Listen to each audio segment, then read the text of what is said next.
Hi everybody, my name is Chitra Soundar and I am the author of the Sona Sharma series, Sona Sharma Very Best Big Sister and Sona Sharma Looking After Planet Earth. Both the books are illustrated by Jen Khatun and the books are published in the UK by Walk Books, and Sona Sharma Very Big Sister is published in the US by Candlewick Press.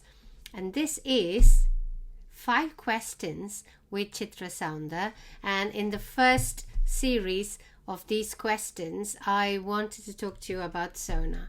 So I'm going to ask myself a question and then answer it for you. So here we go. Question 1. Tell us a little bit about Sona's world. Why did you set the story here? Sona story is set in Chennai, which is where I grew up.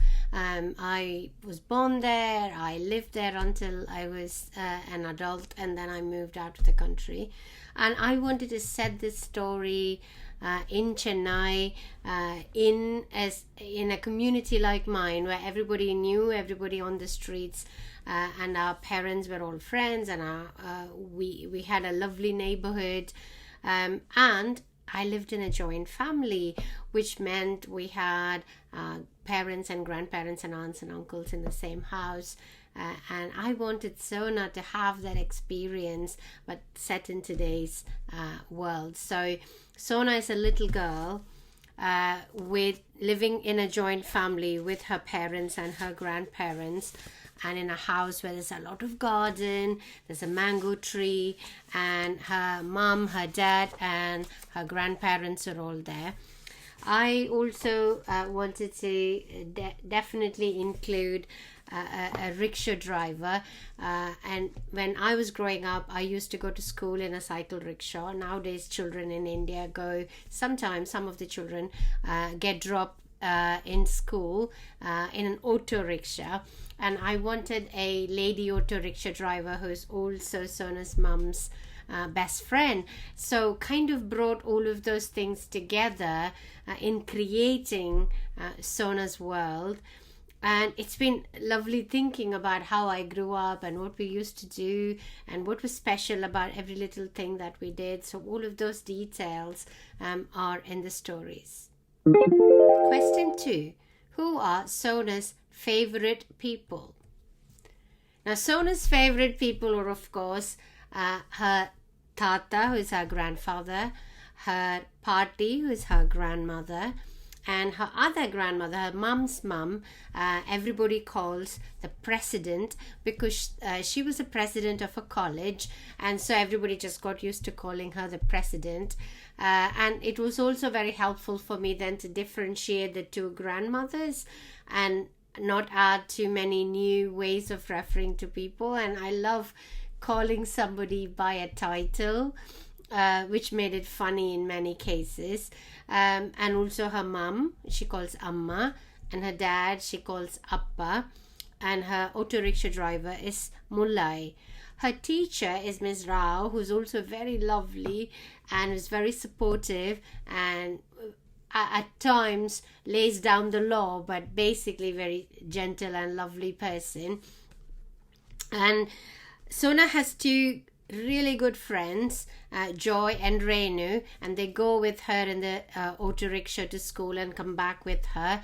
But her best friend is Elephant, who is her teddy and who is her imaginary friend, and she imagines talking to Elephant and him talking back to her, and those are all Sona's favorite people in the whole wide world. Question 3. How much of your growing up is part of the Sona series? A lot of it, especially the first book is about getting a younger sister, and I was that older girl who wasn't very sure I wanted a younger sister at that point, and I think I actually probably wanted a younger brother, and I wanted to somehow show that anxiety that comes when you're in a very big family and you're the youngest in the family, and then suddenly your place is being taken away and there's one more person to love. But what Sona realizes through the book is that the more the people there is to love, they will love you back. That means there's more love you get back as well. So a lot of my coming to terms with having somebody else in the house, and recently my mom asked me, did you really feel like that? And I kind of thought we never talked about it until she read Sona. So it was a good conversation. So if you are a parent or a teacher and you have a child in your environment where they would love to find ways to deal with that feeling of, oh, I'm not the only favorite person of my parents or my grandparents, then probably it's a great story to read to them. In the second book, I put a lot of our thoughts, but also our anxieties as today's citizens. But most importantly, I put lots of things that were familiar, that I grew up with. For example, in the first book, there is a naming ceremony from my childhood. So when you are born on the 10th day, they name the baby. So that ceremony is in this book. But this book is all about the December music season, and also which is also called Margari, the month of Margari in Tamil in December. It kind of spans from mid-December to mid-January, and that's when we have a harvest festival when that month ends. But that month is usually considered a month of prayers, and we dedicate it to a saint who was single and fell in love with God.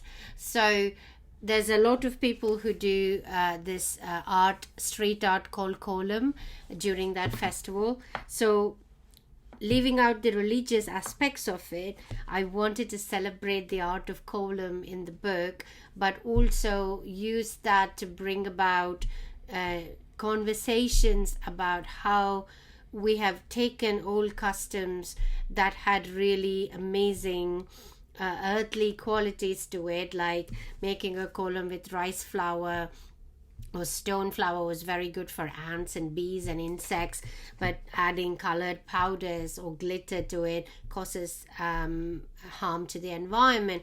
So a lot of Sona's battle in this book is about showing her elders that they have to change their ways.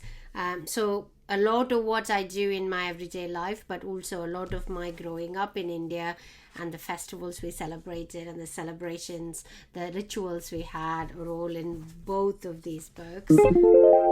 Question 4. What was the most fun part of writing Sona? Well, writing Sona was always a joy. The first time I wrote Sona and her grandfather, they were like real characters on the page. I really wanted that grandfather for myself. I wanted to turn into Sona. I thought there's something here and I need to write a story for these two characters. For me, writing Elephant is always super fun.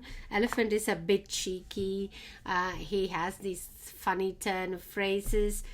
But also he's brave enough to tell Sona when she needs to hear stronger things, like, oh, maybe you have failed, or maybe you have to rethink what you're doing.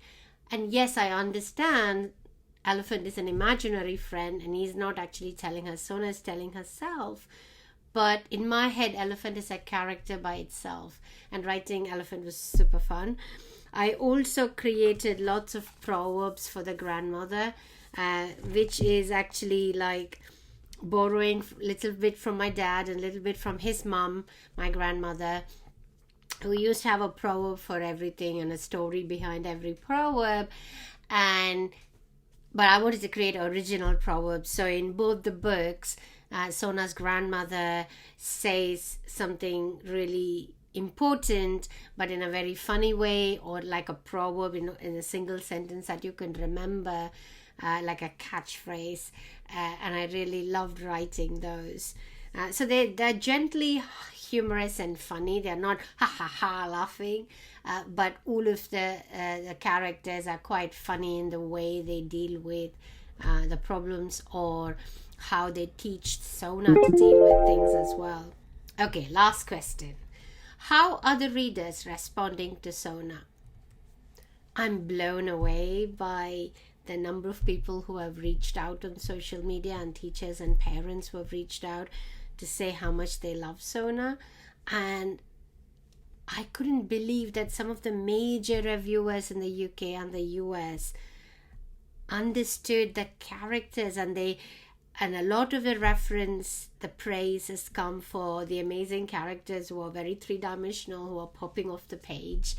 And that made me really happy, because for me those characters are real in my head, and they are walking, talking characters. Even now when I'm walking on the street and I see something interesting, I imagine what Sona's granddad would say, or what Sona would say, or what Elephant would say.